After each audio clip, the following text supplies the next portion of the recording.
Hello and welcome friend, this is M Pachauri and you are watching masters in ethical hacking YouTube channel. So friend, जैसा कि आप सभी जानते हैं, last time मैं आपको बता चुका हूँ टू स्टेप ऑथेंटिकेशन क्या होता है, उसका वर्किंग मैकेनिज्म क्या है। आज हम जानेंगे कि उन मेथड्स के बारे में, उन टेक्निक्स के बारे में जिनकी मदद से टू फैक्टर ऑथेंटिकेशन को बाईपास किया जाता है। बहुत सारे लोग उसका इस्तेमाल करते हैं। मैं आपको बताना चाहूँगा फ्रेंड्स, ये वीडियो देने के पीछे का पर्पज़ मेरा बिल्कुल नहीं है कि आप उन चीज़ों का गलत इस्तेमाल करें। That is just only for educational purpose.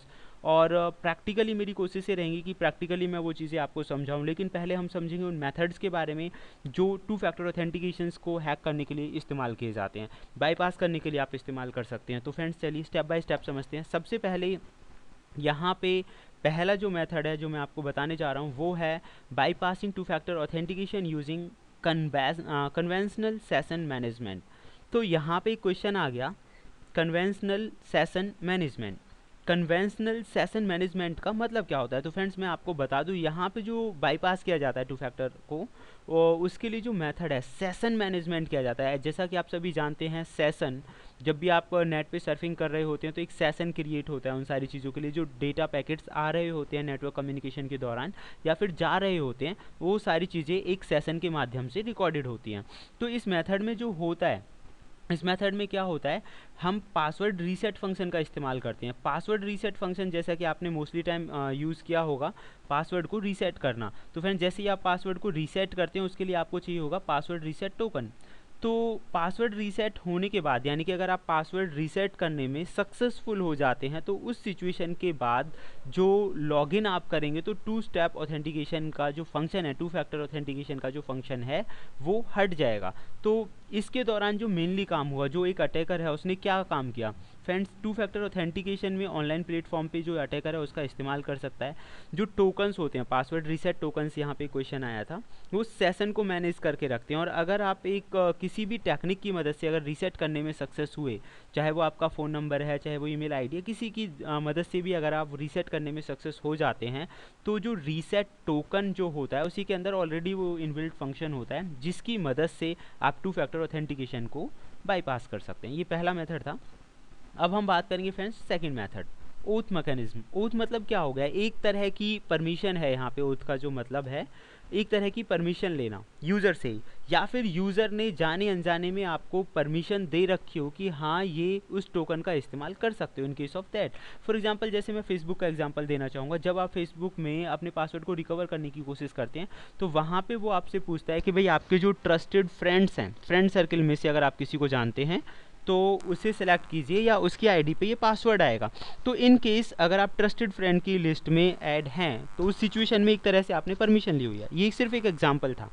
यहाँ पे क्या किया जाता है टू फैक्टर ऑथेंटिकेशन को बाईपास करने के लिए ओथ मैकेनिज्म के अंदर, कि थर्ड पार्टी जो ऐप है उसका आप इस्तेमाल कर सकते हैं। थर्ड पार्टी ऐप का मतलब, बहुत सारी जो वेबसाइट हैं उनमें आपने देखा होगा कि अगर आप डायरेक्टली लॉगिन नहीं कर पा रहे हैं तो फेसबुक और गूगल का इस्तेमाल कर सकते हैं।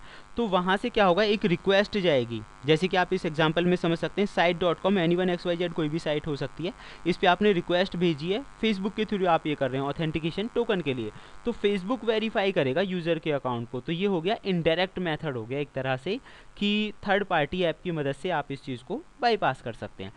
अब यहाँ पे आप देखिए, as it is observe that in this process flow there is no intervention of two factor authentication. तो आपने देखा होगा इसमें थर्ड पार्टी ऐप आ गई तो टू फैक्टर ऑथेंटिकेशन का तो मतलब ही नहीं है। तो आसानी से वो ओथ की मदद से आसानी से टू फैक्टर ऑथेंटिकेशन ऐसे बाईपास कर सकता है। इसमें यूज़र की ही परमिशन होती है, जैसा कि मैं आपको एग्जांपल से बता चुका हूँ। अब हम बात करते हैं थर्ड मेथड की। फ्रेंड, थर्ड मेथड में आता है रेस कंडीशंस। जैसा कि नाम से पता चल रहा है, रेस कंडीशंस। ये रेस कंडीशंस क्या है, इसे भी मैं एक एग्जांपल से आपको समझाना चाहूँगा।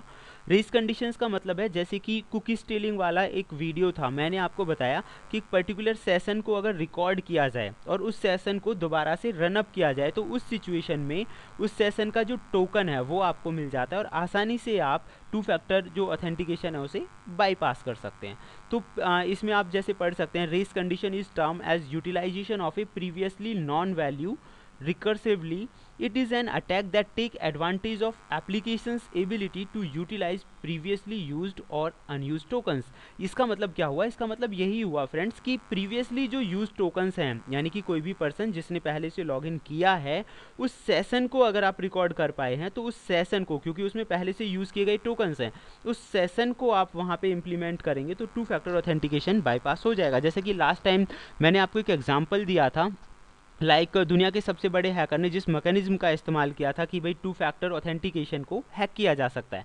तो जो केविन मिटनिक थे उन्होंने क्या किया, सेशन मैनेजमेंट के जरिए जो कुकीज़ थी उस टाइम की, यानी कि उस टाइम का जो टोकन था उसे रिजर्व कर लिया और उसे रिजर्व करने के बाद कहीं भी आसानी से उसे इम्प्लीमेंट करके दिखा दिया। तो इस तरह का जो ऑथेंटिकेशन होता है bypassing of two factor authentication, इसे हम बोलते हैं रेस कंडीशंस। अब हम बात करते हैं एक और मेथड की फ्रेंड्स, ये मेथड है ब्रूट फोर्स के जरिए। अब ब्रूट फोर्स के बारे में आपने बहुत बार सुना होगा, ब्रूट फोर्सिंग अटैक्स। लेकिन ब्रूट फोर्स में मैं आपको बता दूं, जो ब्रूट फोर्सिंग के अंदर क्या होता है कि जो पॉसिबल कॉम्बिनेशन है पासवर्ड के, पॉसिबल कॉम्बिनेशंस हैं, उन्हें ट्राई किया जाता है कि क्या कॉम्बिनेशंस हो सकते हैं। तो ब्रूट फोर्स अटैक बहुत ज़्यादा टाइम कंज्यूमेबल होता है। हो सकता है आपको 2 मिनट में सॉल्व करके दे दे, आंसर आपको मिल जाए 2 मिनट में, आप पासवर्ड आसानी से ब्रेक हो जाए, या फिर इसमें बहुत ज़्यादा टाइम भी लग सकता है। मोस्टली जो लेंथ होती है टू फैक्टर ऑथेंटिकेशन कोड की वो 4 से 6 कैरेक्टर्स की होती है। तो ये भी एक सब पर्टिकुलर लिमिट्स हो गई। तो आप देखेंगे मैक्सिमम जो 4 से 6 कैरेक्टर के कॉम्बिनेशन बना सकता है ब्रूट फोर्सिंग के दौरान, 1,51,800 कॉम्बिनेशंस हैं, रियल कॉम्बिनेशंस हैं, वो जो बना सकता है। तो आसानी से वो मैचिंग हो जाएगा, और मैचिंग होने के बाद सीधी सी बात है, अगर वो मैच हो जाता है तो आसानी से ही आप टू फैक्टर जो ऑथेंटिकेशन है उसे बाईपास कर पाएंगे। तो फ्रेंड्स आज मैंने आपको बताया ऐसे कुछ 4 मेथड्स जो अलग अलग टेक्निक्स हैं, जैसे कि आप रेस कंडीशन, जैसे कि केविन मिटनिक ने किया था, दुनिया के सबसे बड़े हैकर्स ने।